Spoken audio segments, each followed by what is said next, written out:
We're going to take a look at problem 9.3. This is a homework assignment, and those of you that watch this lecture will be lucky enough to get the answers for you. The difference in accounting for an activity in an internal service fund rather than the general fund can be varied. A school district establishes a vehicle repair shop that provides service to other departments, all of which are accounted for in its general fund. During its first year of operations, the shop engages in the following transactions.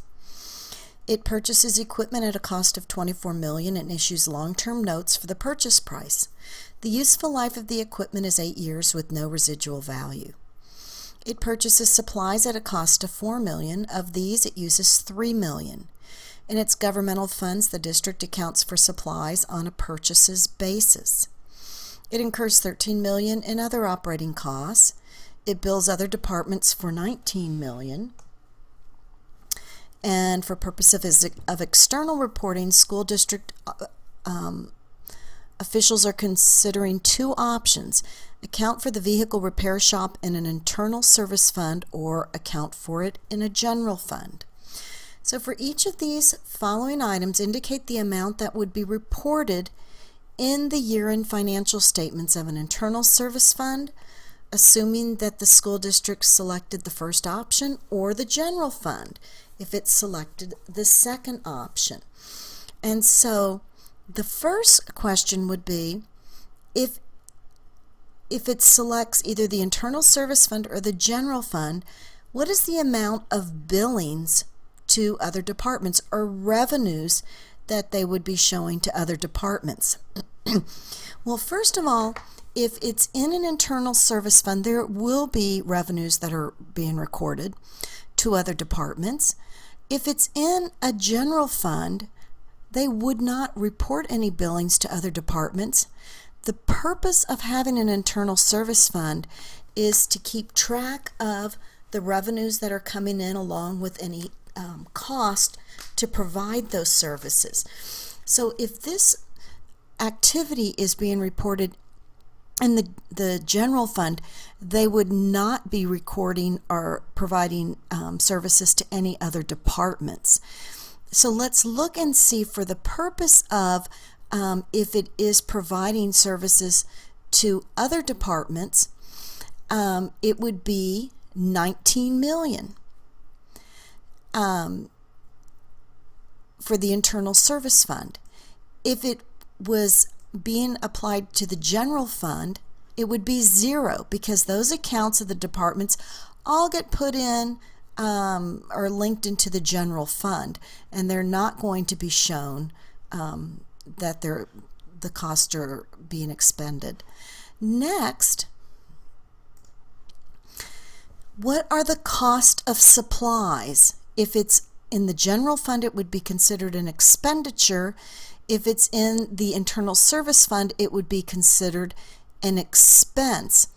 So it looks as though it purchases equipment at a cost of $24 million.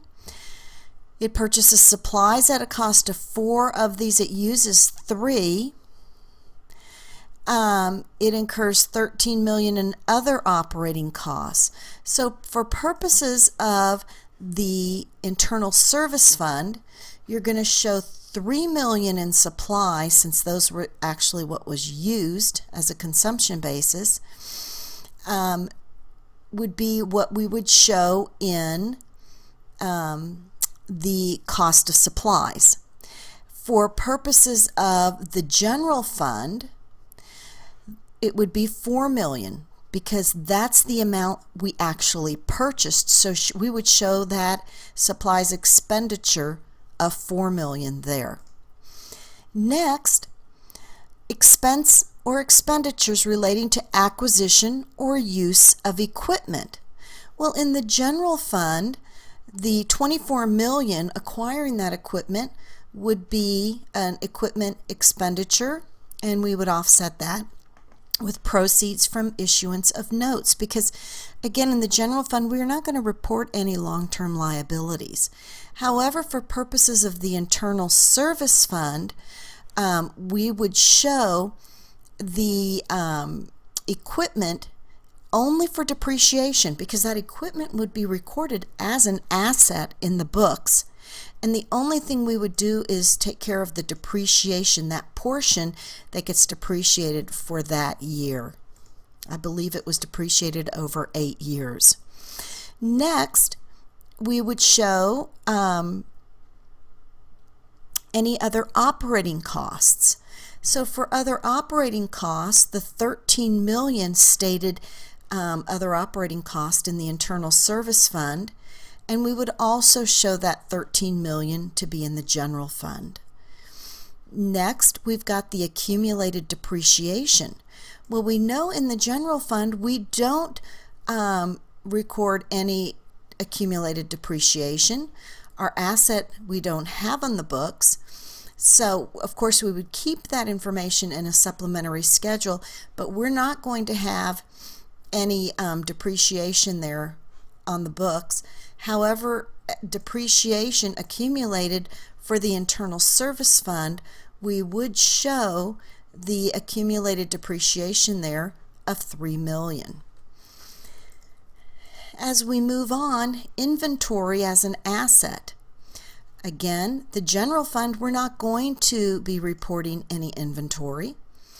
But in the internal service fund, we have $1 million on our books sitting in inventory as an asset. We purchased 4, we only used 3, so $1 million is still sitting there on the books.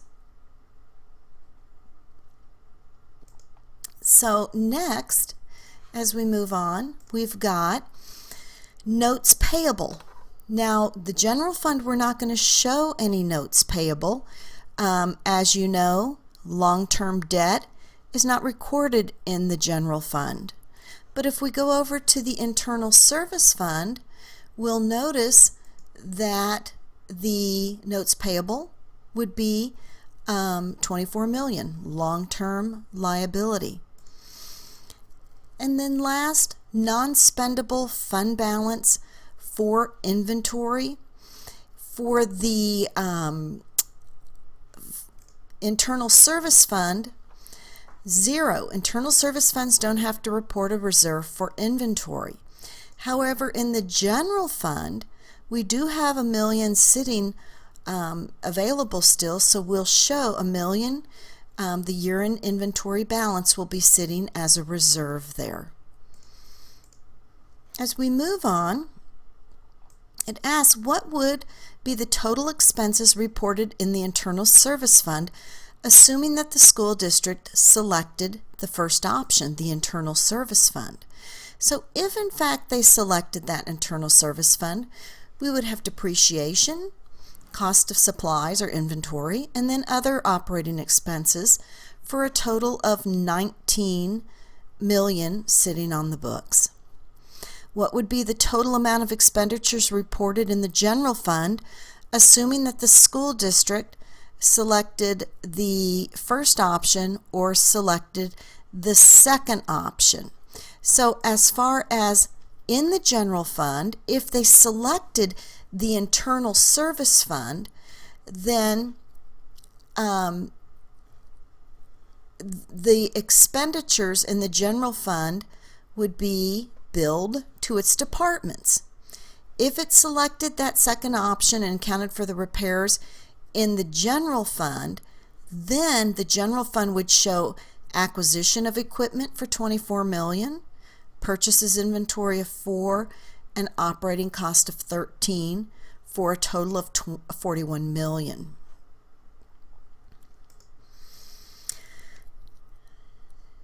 Finally, what would be the reported revenue and expenses related to the vehicle repair shop in the district's government-wide statements?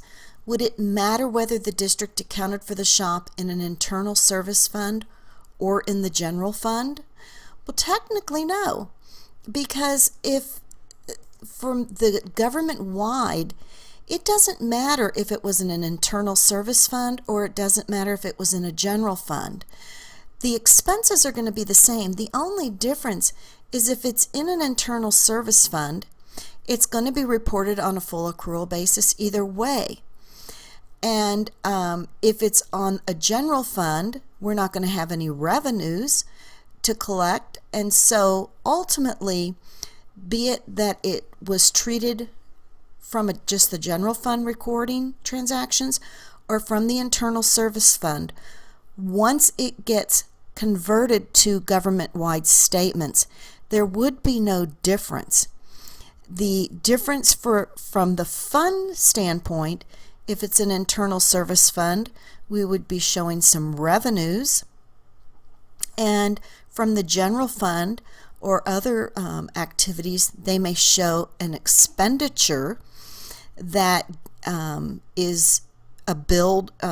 They received a bill from the internal service fund, so they would be billed that amount. But the internal service fund, because they would show that as a revenue, that's going to wash there. So ultimately, no matter which method in which they record that internal service fund, the bottom line is the government-wide statements are going to show the same information, because ultimately what they're going to show are the expenditures or expenses on a full accrual basis for what occurred in the internal service fund or in this department. I hope that's helpful. Feel free to email me with any questions you have.